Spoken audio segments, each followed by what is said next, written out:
pa wọ́n o ayé ò ní tí rọrùn mọ́ wa agbójú ayọ̀ ń sọ kẹ̀kẹ́ wòsó yìí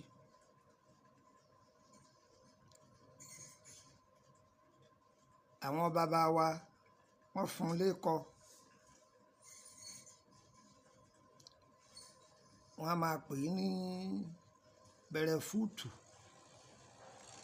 ikọ̀ rẹ̀ sì kọ́hùn àwọn òyìnbó á máa pè é ní shower shop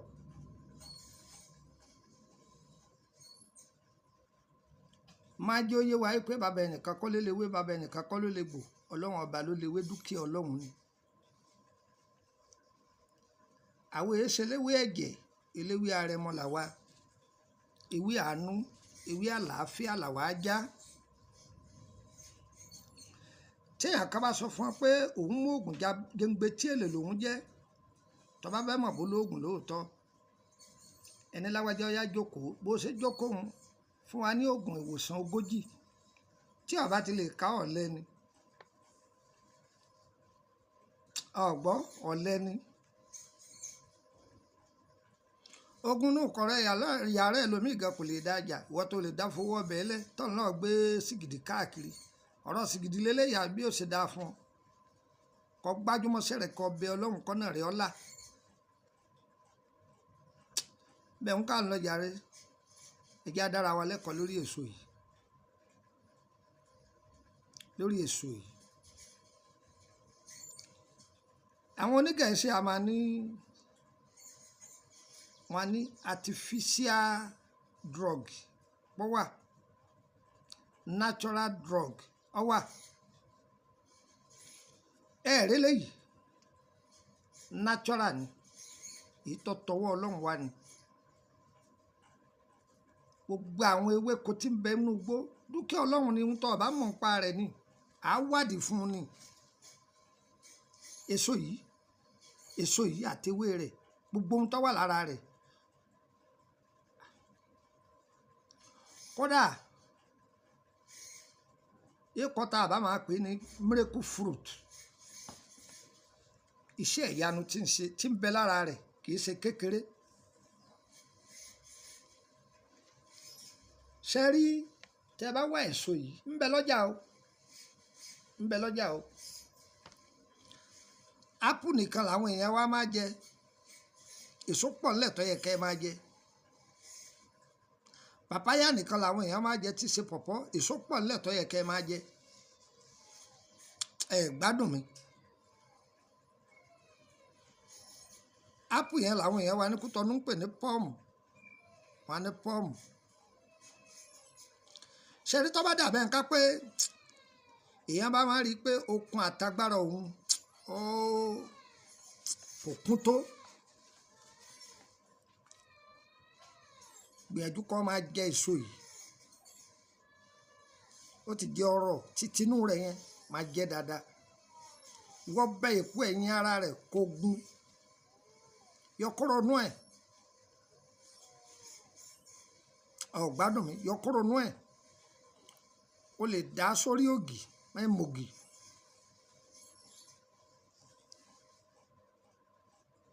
gbogbo ibi tọ́ran àti ibi tọ́ran ni ó ṣiṣẹ́ dé lára rẹ̀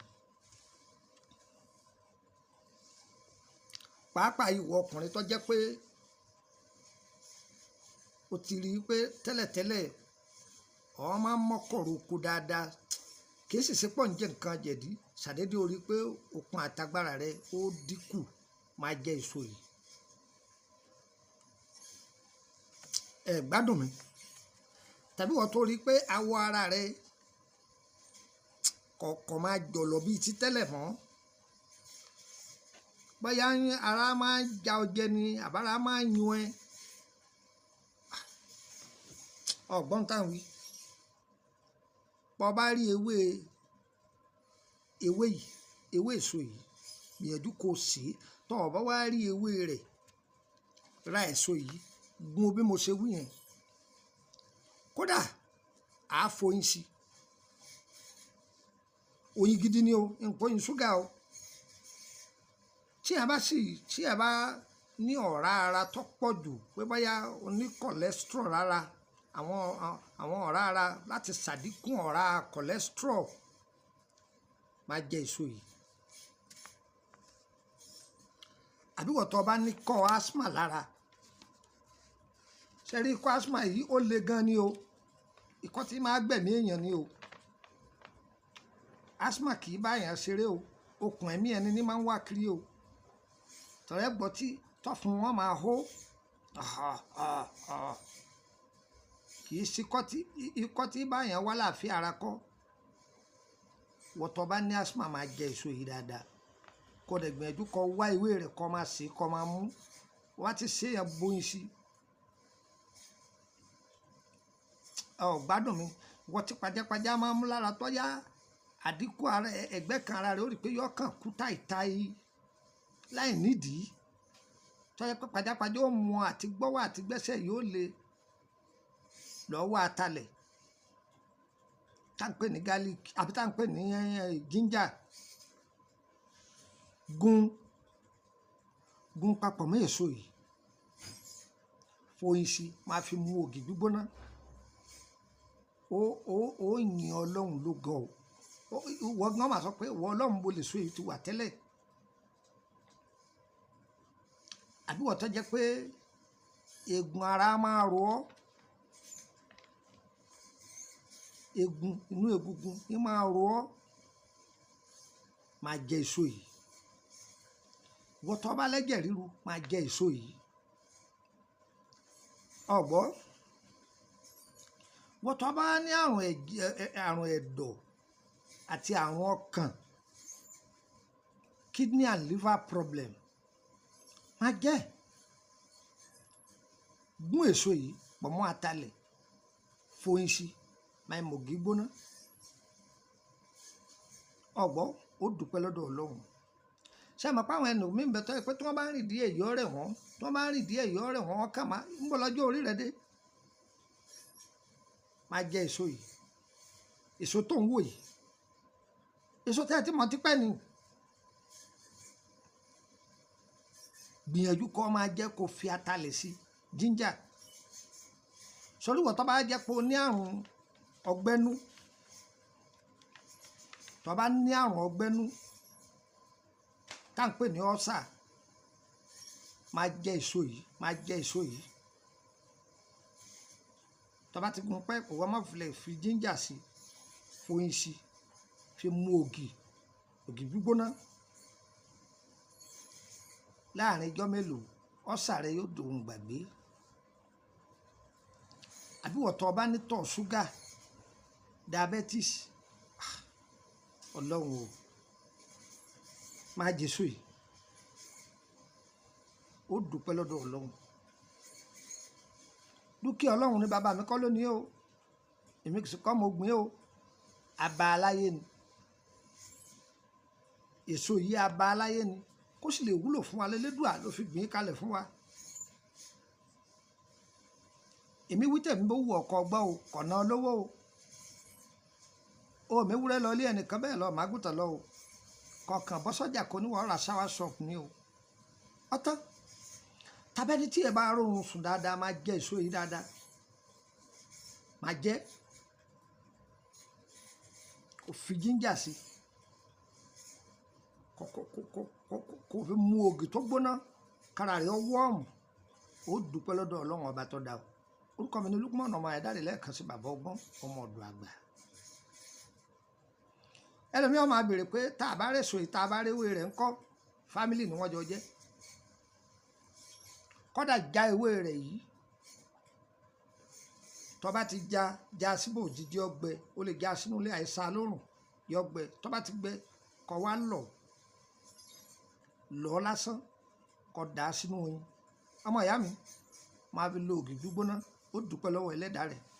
ẹ̀kíní kan máa rìn, orí mi máa gbá yìí, ara mi máa ṣe bákan. a ní ọmọ àlò ìpè ọwádọ̀ mi o, bọ́ sọ́jà kan lọ́ọ́ rà kó ní wọ́n ra ṣáwá ṣọ́ọ̀p, bọ́dọ́jọ́ àtọ́pọ̀ ọba, bọ́dọ́jọ́ àdúmọ̀tà ọba, lọ́dọ̀ àwọn tí ń ta fúrúùtù, àwọn tí ń tèso, mbẹ́ máa 12, mbẹ́ ń kẹtù, mbẹ́ lóyìnbó, mbẹ́ lọ́jà ọba. ńlọ ńbẹ lọ́jà àgbòkú ńbẹ ńkú tọ̀nà rẹpẹtẹ dáadáa àdúrà gbogbo ọgbà o yọ yẹ wá kò ní yẹ ẹ lẹ o nọ́mbà wo lẹ lè fi kàn sí mi +234 80 3298 3298 +234 80 32 98 32 98 yẹn fún ọ nìkan sí +234 81 33 155 111 +234 81 33 155 111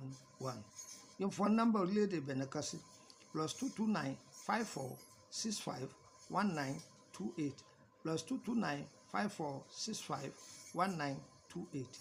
ìtọ́jú àrùn ara ni lánàá tewé àtegbò ẹ kàn sí wa má gbọ́rọ̀ àfọ̀ṣẹ déwájú mi o má gbọ́rọ̀ ògùn bọ́n déwájú mi o ohun tí ẹ bá ti sáré má gbé déwájú mi o ìtọ́jú àlàáfíà ara ń tá a wà fún un ìtọ́jú kí ni mo pé àlàáfíà ara ń tá a wà fún un gbogbo àwọn ṣẹ́ka láti filẹ̀ látọjọ́ títí pé ni ìfẹ́ ká bá yín mójútó ni àbá yín mójútó ẹni àbá yín gbé ohun díẹ̀ tiẹ̀ ẹ̀yin lẹ́sànwó rẹ̀ ẹni mọ́tò àbá yín gbé ẹ̀yin lẹ́sànwó rẹ̀ tí ẹ bá ti pe nọ́mbà mi tí ò lọ ìsìn lórílẹ̀‐èdè Nàìjíríà mọ̀ ń tẹ̀ mọ́ wa létí o ẹ pe WhatsApp call mi yọ wọlé tẹ ẹ bá wá tí ń pè mí bọ́yá àǹtí ìgbé kọ́ yín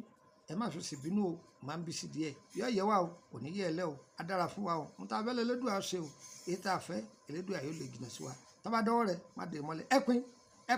ẹpin ẹjọ́ kárí kákò orúkọ mi ní Lukman Láyékànsí bàbá ọgbọ́n ọmọ ọ̀dọ̀ àgbà ire kàbìtì.